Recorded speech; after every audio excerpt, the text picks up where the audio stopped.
I can assure you, said I, that it will take a very tangible ghost to frighten me. And I stood up before the fire with my glass in my hand. It is your own choosing, said the man with the withered arm, and glanced at me askance. 8 and 20 years, said I have lived, and never a ghost have I seen, as yet. The old woman sat staring hard into the fire, her pale eyes wide open. "Ay," she broke in, "and 8 and 20 years you have lived, and never seen the likes of this house, I reckon. There's a many things to see, when one's still but 8 and 20. She swayed her head from side to side. A many things to see and sorrow for. I suspected these old people were trying to enhance the spectral terrors of their house by this droning insistence. I put down my empty glass on the table and looked about the room, caught a glimpse of myself abbreviated and broadened to an impossible sturdiness in the queer old mirror beside the china cupboard.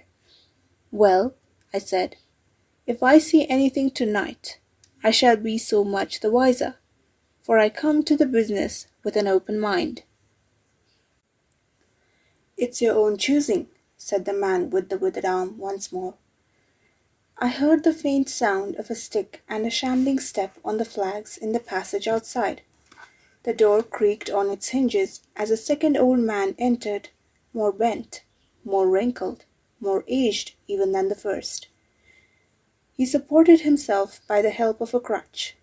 His eyes were covered by a shade, and his lower lip, half averted, hung pale and pink from his decaying yellow teeth. He made straight for an armchair on the opposite side of the table, sat down clumsily, and began to cough.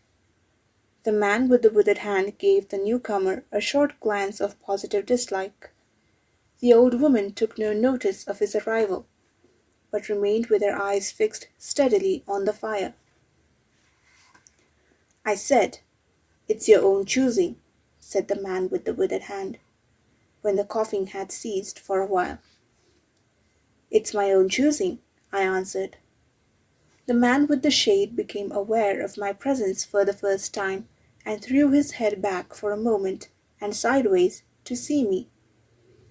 I caught a momentary glimpse of his eyes, small and bright and inflamed. Then he began to cough and splutter again. "Why don't you drink?" said the man with the withered arm, pushing the beer toward him. The man with the shade poured out a glassful with a shaking hand that splashed half as much again on the deal table. A monstrous shadow of him crouched upon the wall and mocked his action as he poured and drank. I must confess I had scarcely expected these grotesque custodians. There is, to my mind, something inhuman in senility, something crouching and atavistic. The human qualities seem to drop from old people insensibly day by day. The three of them made me feel uncomfortable with their gaunt silences, their bent carriage, their evident unfriendliness to me and to one another. And that night, perhaps, I was in the mood for uncomfortable impressions. I resolved to get away from their vague foreshadowings of the evil things upstairs.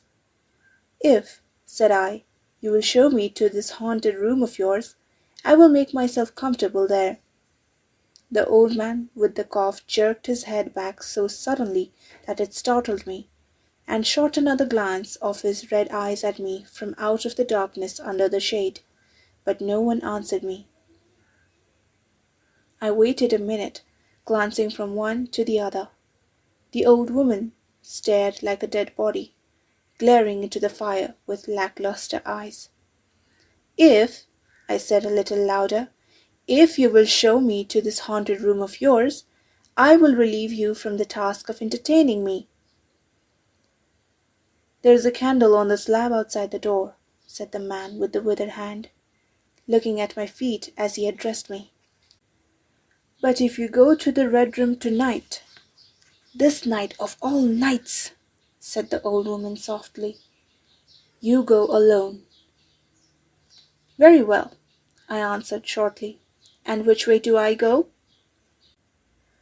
"You go along the passage for a bit," said he, nodding his head on his shoulder at the door, "until you come to a spiral staircase, and on the second landing is a door covered with green baize. Go through that and down the long corridor to the end, and the red room is on your left up the steps." "Have I got that right?" I said, and repeated his directions. He corrected me in one particular. "And you are really going?" said the man with the shade, looking at me again for the third time with that queer, unnatural tilting of the face. "This night of all nights," whispered the old woman. "It is what I came for," I said, and moved toward the door. As I did so, the old man with the shade rose and staggered round the table, so as to be closer to the others and to the fire. At the door I turned and looked at them, and saw they were all close together, dark against the firelight, staring at me over their shoulders, with an intent expression on their ancient faces. "Good night," I said, setting the door open. "It's your own choosing," said the man with the withered arm. I left the door wide open until the candle was well alight, and then I shut them in and walked down the chilly, echoing passage. I must confess that the oddness of these three old pensioners in whose charge her ladyship had left the castle, and the deep-toned, old-fashioned furniture of the housekeeper's room in which they foregathered, had affected me curiously in spite of my effort to keep myself at a matter-of-fact phase. They seemed to belong to another age, an older age, an age when things spiritual were indeed to be feared, when common sense was uncommon, an age when omens and witches were credible, and ghosts beyond denying. Their very existence, thought I, is spectral.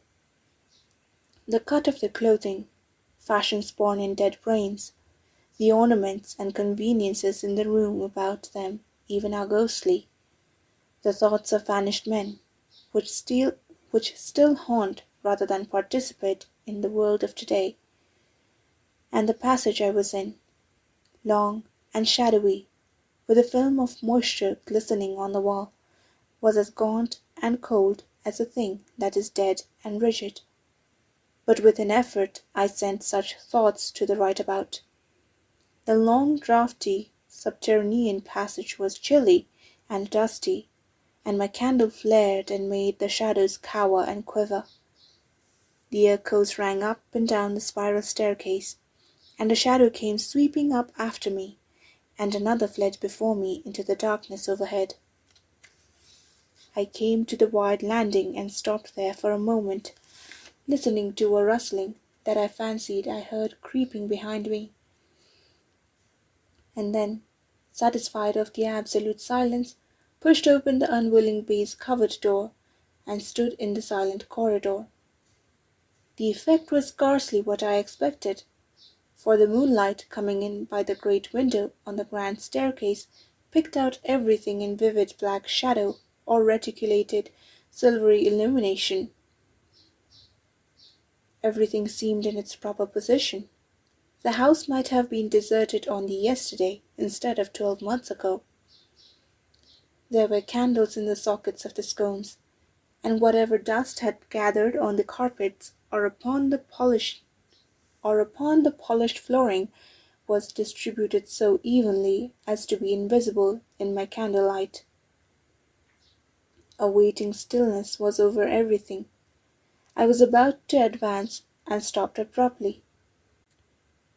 A bronze group stood upon the landing, hidden from me by a corner of the wall, but its shadow fell with marvellous distinctness upon the white panellings, and gave me the impression of someone crouching to waylay me. The thing jumped upon my attention suddenly. I stood rigid for half a moment, perhaps. Then, with my hand in the pocket that held the revolver, I advanced. only to discover a Ganymede and eagle glistening in the moonlight. That incident for a time restored my nerve, and a dim porcelain Chinaman on a buhl table, whose head rocked as I passed, scarcely startled me. The door of the Red Room and the steps up to it were in a shadowy corner.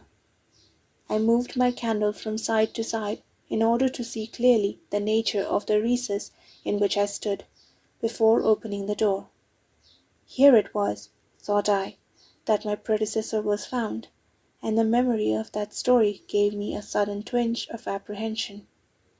I glanced over my shoulder at the black Ganymede in the moonlight, and opened the door of the Red Room rather hastily, with my face half turned to the pallid silence of the corridor.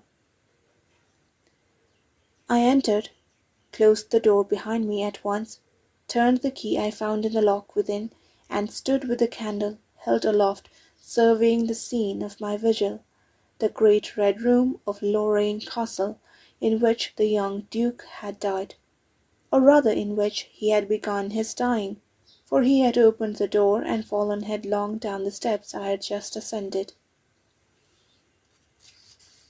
That had been the end of his vigil, of his gallant attempt to conquer the ghostly tradition of the place, and never, I thought, had apoplexy better served the ends of superstition.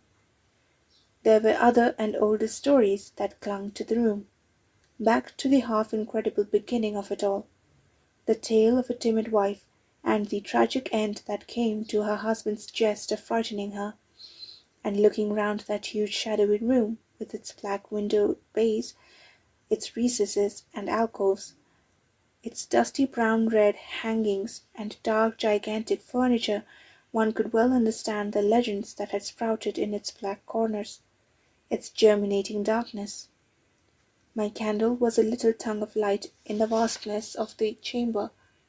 Its rays failed to pierce to the opposite end of the room, and left an ocean of dull red mystery and suggestion. Sentinel shadows and watching darknesses beyond its island of light, and the stillness of desolation brooded over it all. I must confess, some impalpable quality of that ancient room disturbed me. I tried to fight the feeling down. I resolved to make a systematic examination of the place, and so, by leaving nothing to the imagination, dispel the fanciful suggestions of the obscurity before they obtained a hold upon me. After satisfying myself of the fastening of the door, I began to walk round the room, peering round each article of furniture, tucking up the valances of the bed and opening its curtains wide. In one place there was a distinct echo to my footsteps. The noises I made seemed so little that they enhanced rather than broke the silence of the place. I pulled up the blinds and examined the fastenings of the several windows. Attracted by the fall of a particle of dust, I leaned forward and looked up the blackness of the wide chimney. Then, trying to preserve my scientific attitude of mind, I walked round and began tapping the oak panelling for any secret opening.